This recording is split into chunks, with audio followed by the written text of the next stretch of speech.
with USANA, but this is the first time I've ever been to Singapore. So this is really the first time. It's the coolest city that I've ever been to.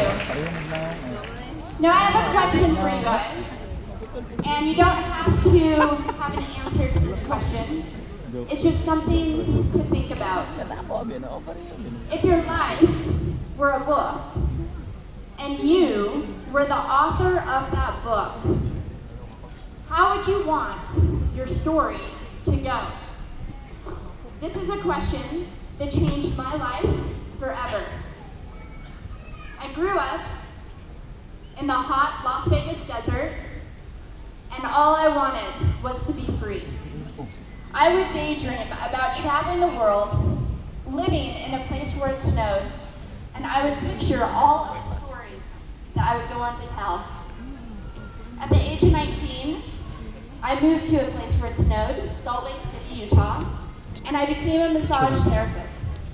Because with this job, all I needed were my hands and my massage table by my side, and I could go anywhere.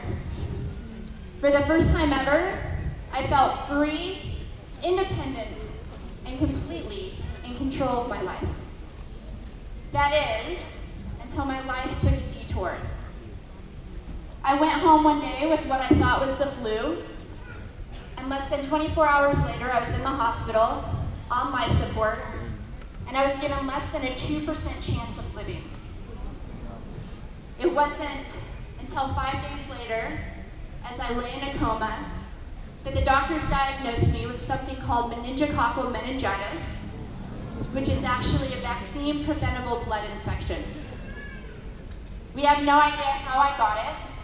All we know is that 1 in 4 people are carriers, that it spread like the flu or the cold, so all I know is that maybe somebody sneezed on me in the elevator at work, and maybe that's how I got it.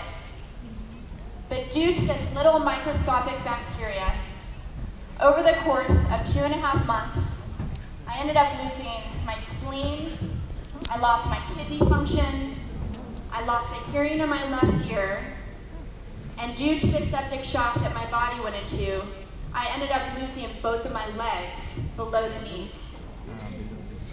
My life changed like that. I went from being a normal 19-year-old who would run out the door and put on a dress and a pair of flip-flops without a care in the world, to now relying on machines, mechanics, and medical innovation in order to live and in order to even survive. When my family and my friends wheeled me out of the hospital, I felt like I had just been pieced back together like a patchwork doll. And I thought the worst was over. That is, until I saw my new legs for the very first time. There are these bulky blocks of metal with pipes bolted together for the ankles, and they had this yellow rubber foot with this raised rubber line from the toe to the ankle that was supposed to look like a vein. Now, I didn't know what to expect, but I can say I absolutely was not expecting that. With my mom by my side and tears just streaming down our faces, I strapped on these chunky legs and I stood up. They were so painful and so confining that all I could think was, how am I ever going to travel the world in these things? How was I ever going to live this life full of adventure and stories as I always wanted? And how was I going to snowboard again? That day, I went home, I crawled into bed, and this is what my life looked like for the next few months. Me, passed out, just escaping from reality, with these beastly legs resting by my side. I was absolutely physically and emotionally broken. The thought of living the rest of my life with these hunks of hardware as my legs was depressing and overwhelming. However, I knew that the only way to move forward with my life was to somehow learn to let go of the old Amy and somehow learn to embrace the new Amy. And that is when it dawned on me that the old Amy was maybe 5'5" in height, but the new Amy, she could be 6 foot tall.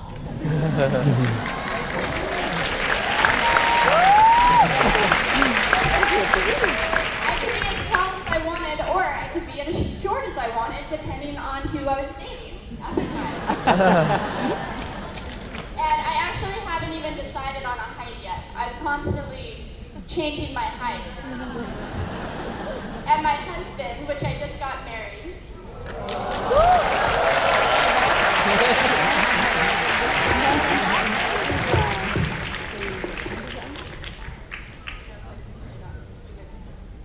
okay, maybe this is better. But my husband, who I just got married to, and he's actually right here. I'm going to make him stand up. No, he's right here. Stand up there. So this is my husband, Daniel. And he actually doesn't really like it when I'm taller than him. So for the longest time, I kind of conformed to that idea, and I made myself shorter than him. But it was just last summer that I realized, wait a second, I can be as tall as I want. So now, when I leave, I make myself taller, and then when I go home, I make myself shorter. And then we get the best of both worlds.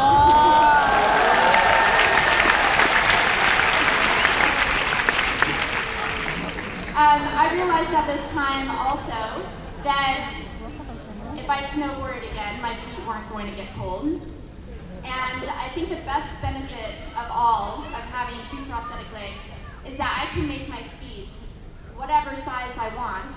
So I decided to make my feet the size of all the shoes that are on the sales rack. Which is perfect. And if I lived here in Singapore, I'd have a problem because there's so many malls everywhere.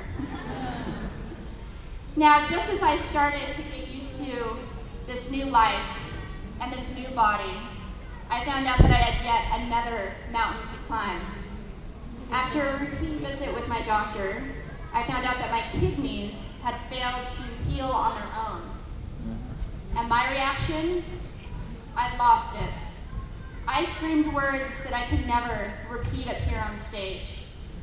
I pleaded with God, Buddha, Mother Nature, Mr. Universe, whoever is out there and holds the power to please, please make my kidneys come back. Because I was not going to have a kidney transplant. Here, we were doing everything we could so that I would be healthy again. I started working out again. I was even taking USANA supplements. Because both of my parents are USANA associates. Oh.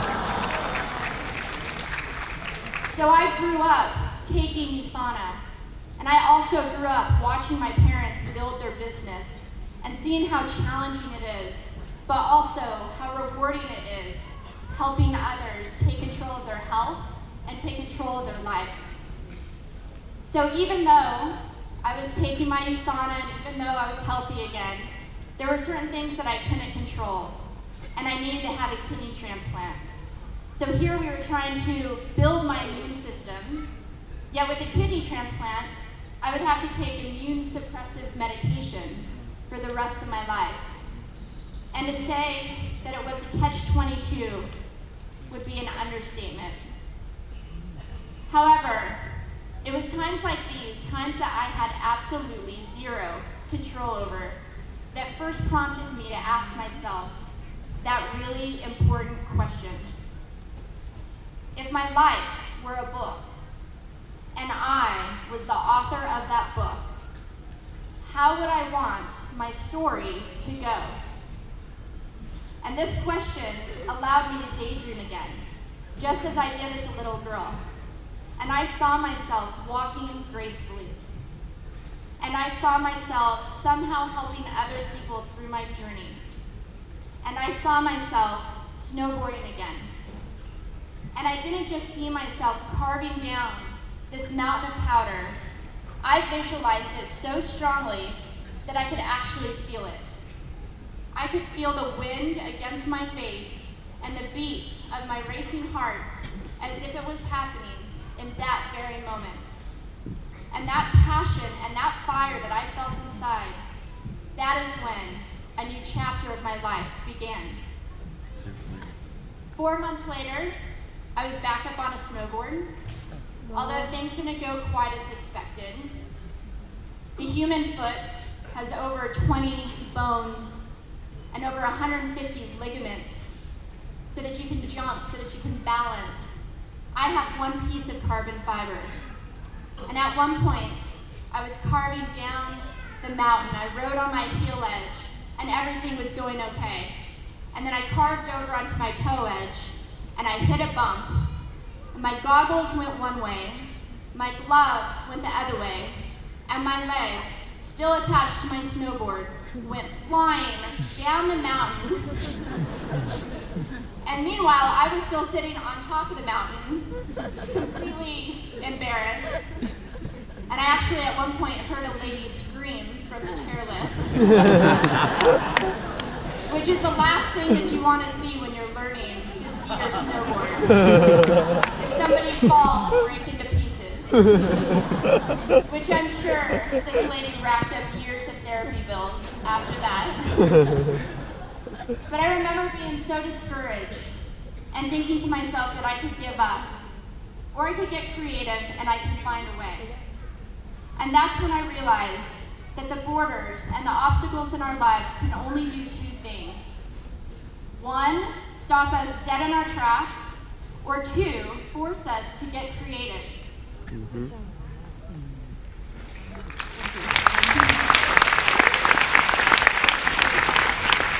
That day, I went home, I did a year of research. I still couldn't find any information, couldn't figure out what kind of legs to use. So I decided to make a pair myself. My leg maker and I, we put random parts together and we made a pair of feet that I could snowboard in.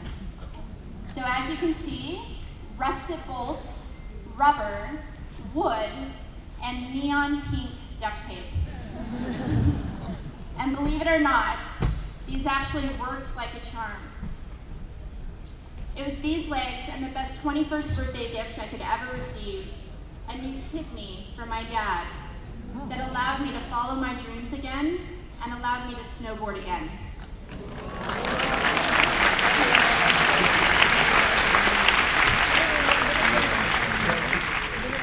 I went back to work, and then I went back to school, and then I started pursuing all types of other creative projects. At one point, I had the opportunity to share my story on the prestigious TED stage, where, no joke, I think it took a long 3 months to prepare a short minute talk.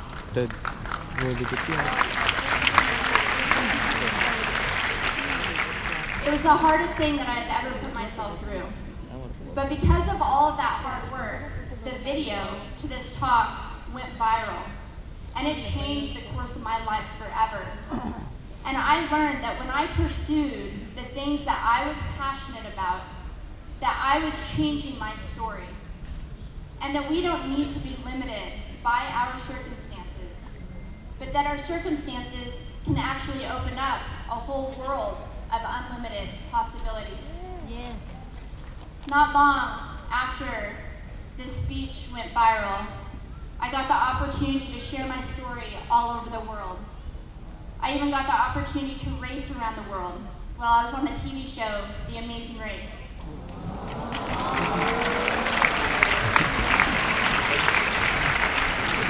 And that was with my husband, Daniel, who you guys all met. But not long after coming back from this race, we found out that there was another race on the horizon, one that I and the community that I belong to have worked really hard for. In 2005, Daniel and I, we started a nonprofit organization called Adaptive Action Sports, where we get youth, young adults, and wounded vets, all with permanent physical disabilities, involved in action sports, like snowboarding,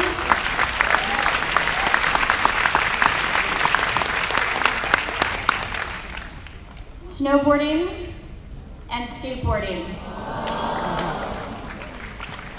We started the organization because at the time that I lost my legs, there were zero resources for somebody like me, somebody who had a physical disability, who wanted to get involved in action sports. But there were tons of resources for somebody like me who wanted to get involved in classic sports like swimming or running. Outside of teaching recreational snowboard and skateboard lessons, we also were able to put on the first World Championships for adaptive snowboarding. We were also able to get adaptive snowboarding into the ESPN Winter X Games, which this year was our 4th year doing.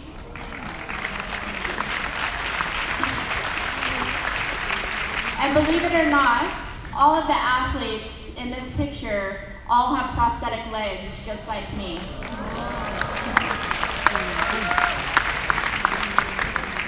And we were also successful in getting snowboarding into the 2014 Paralympic Games.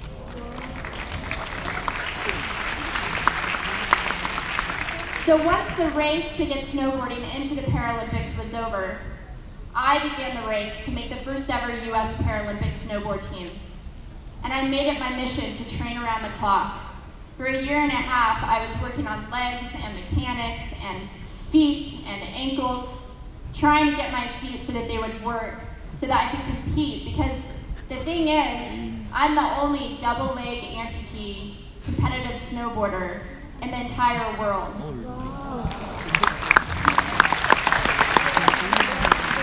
And I raced